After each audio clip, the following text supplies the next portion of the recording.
What's up guys, my name is Raterman, and in today's video we're going to be talking about the Whoop fitness tracker. So this is going to be my 6-month review of the Whoop fitness tracker, as well as answering the question, is it possible to hit a 21 strain level on Whoop?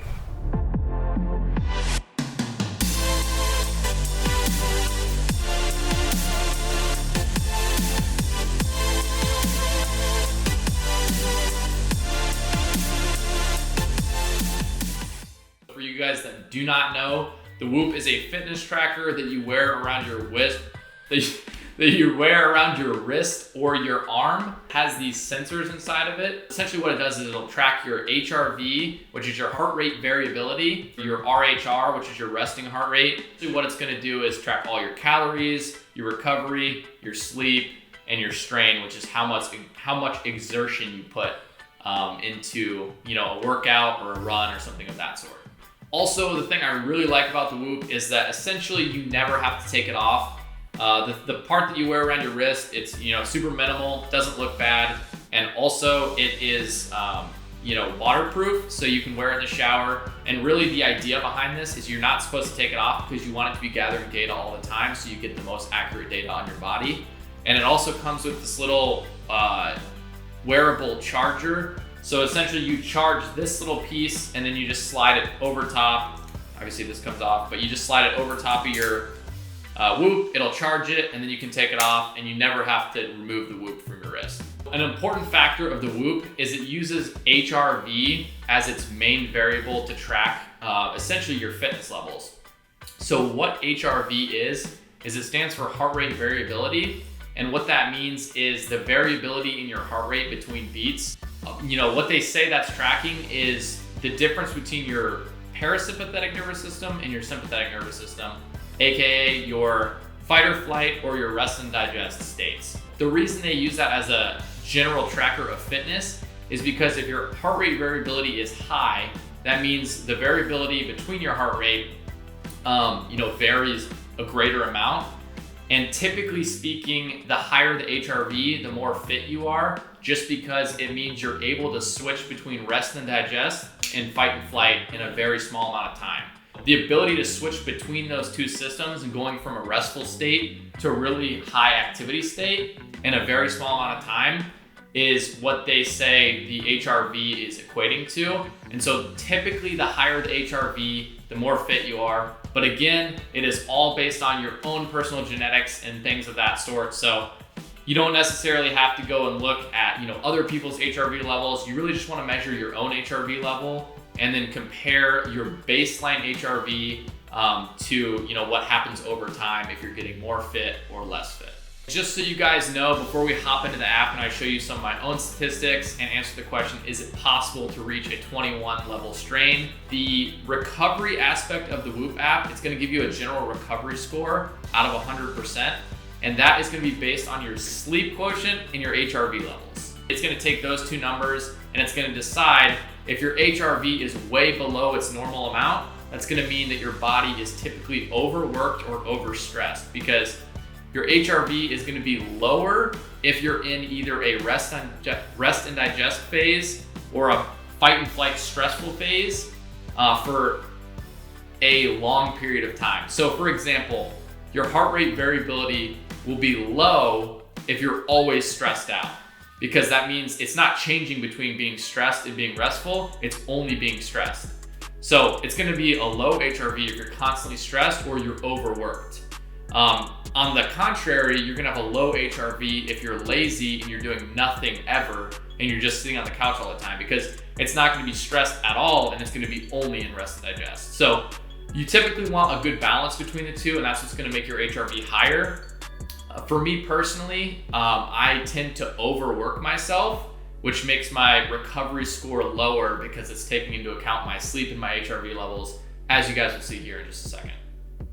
All right guys, so this is the Whoop app I'm showing you guys. So we'll pull it up here on the screen for you.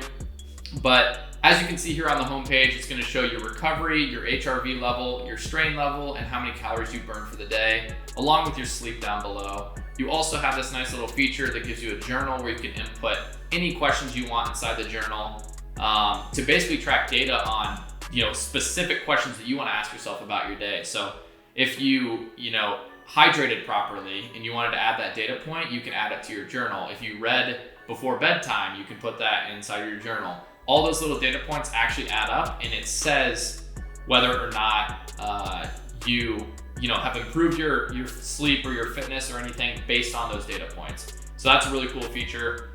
But beyond that, as you guys can see here today, my recovery is a 25%, which is god awful. It says my HRV is a 77, which is way below my average, as you guys will see when I show you guys my statistics. And the reason for that is I did an extremely hard workout yesterday. I way overtrained, and I just recently ran 100 miles. So all of that has equated to my HRV level dropping significantly.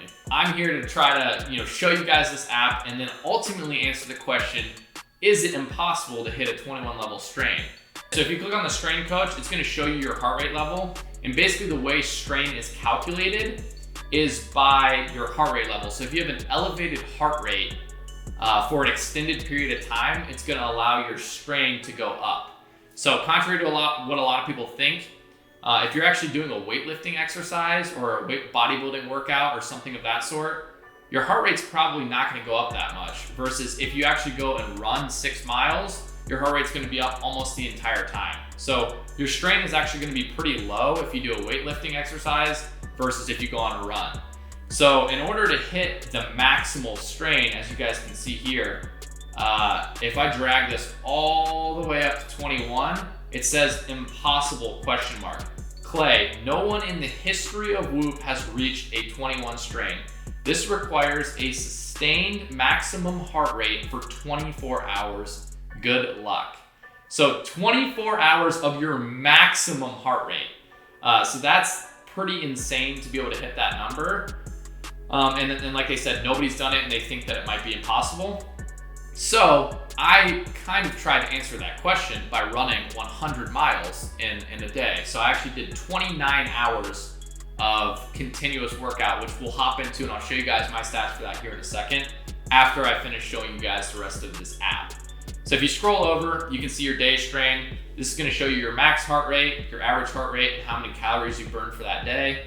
Obviously, you guys can see statistics across the months. I've been using this app for around 6 months so far, so I have a pretty good amount of data dating back that I can look into. But as you guys can see here on my screen, Tuesday was when I did a really hard workout. My strain was over 19, hence why my recovery is so bad today. So if I scroll over to the right again, it'll show you your recovery tab.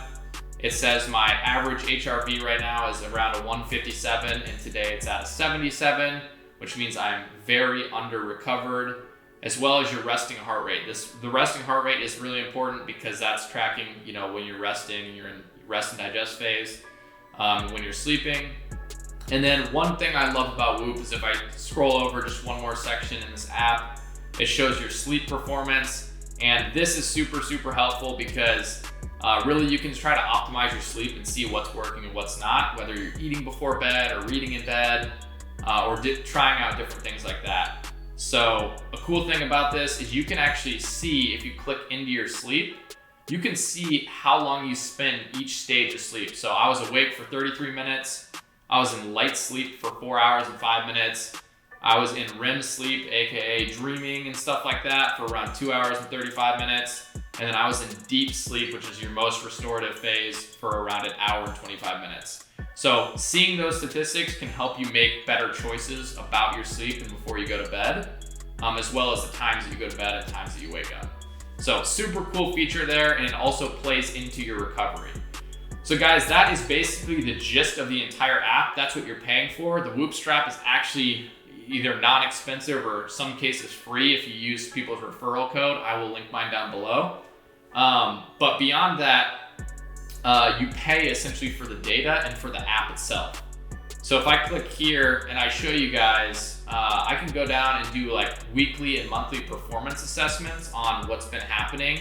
And I can also go to do my strain coach, which I showed you, or my sleep coach, and it can give me recommendations on how much to sleep if I want to optimally perform.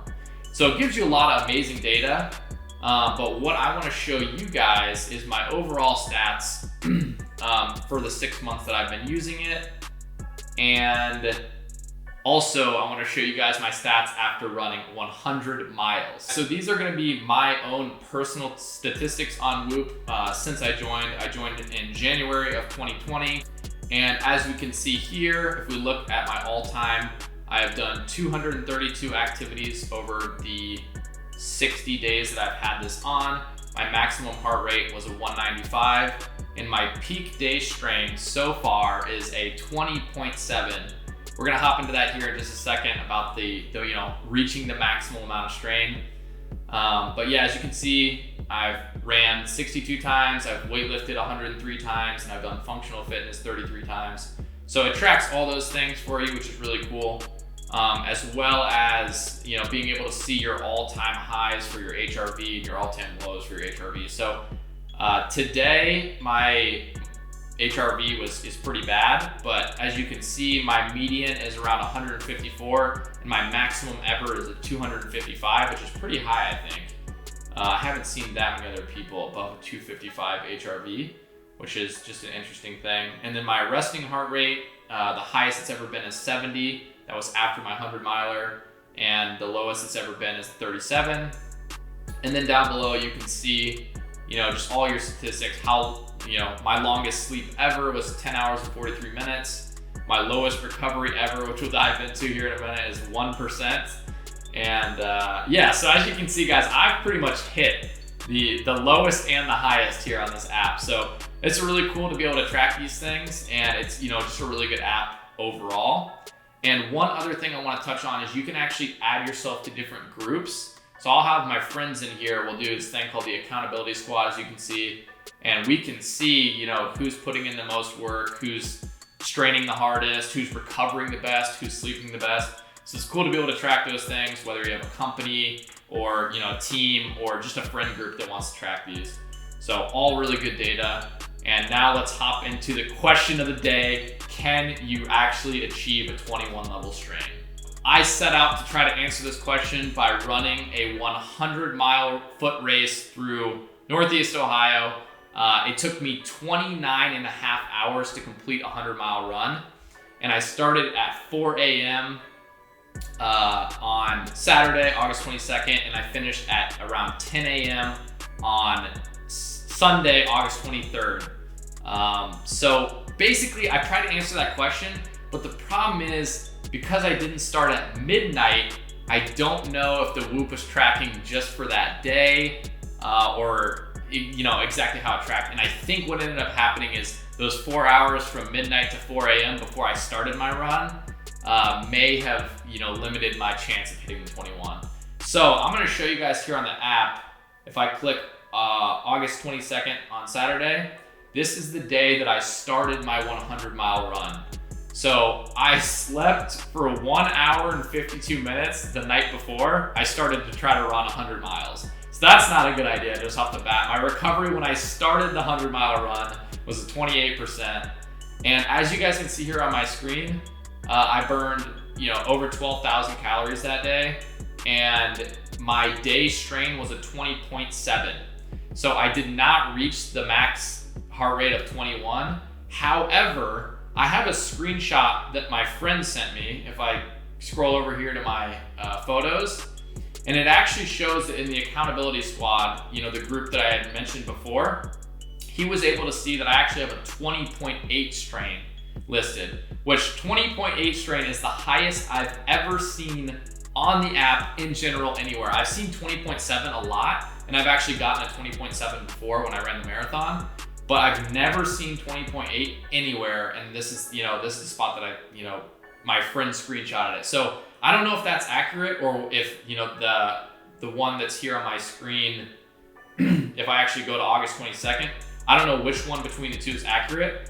But if I scroll over to August 23rd, you guys will be able to see that this is the second day leading into Sunday where I ran my 100-miler, where I had another 20.4 strain just in those 6 hours and burned an additional 5,000 calories. So that is the gist of my 100-mile run.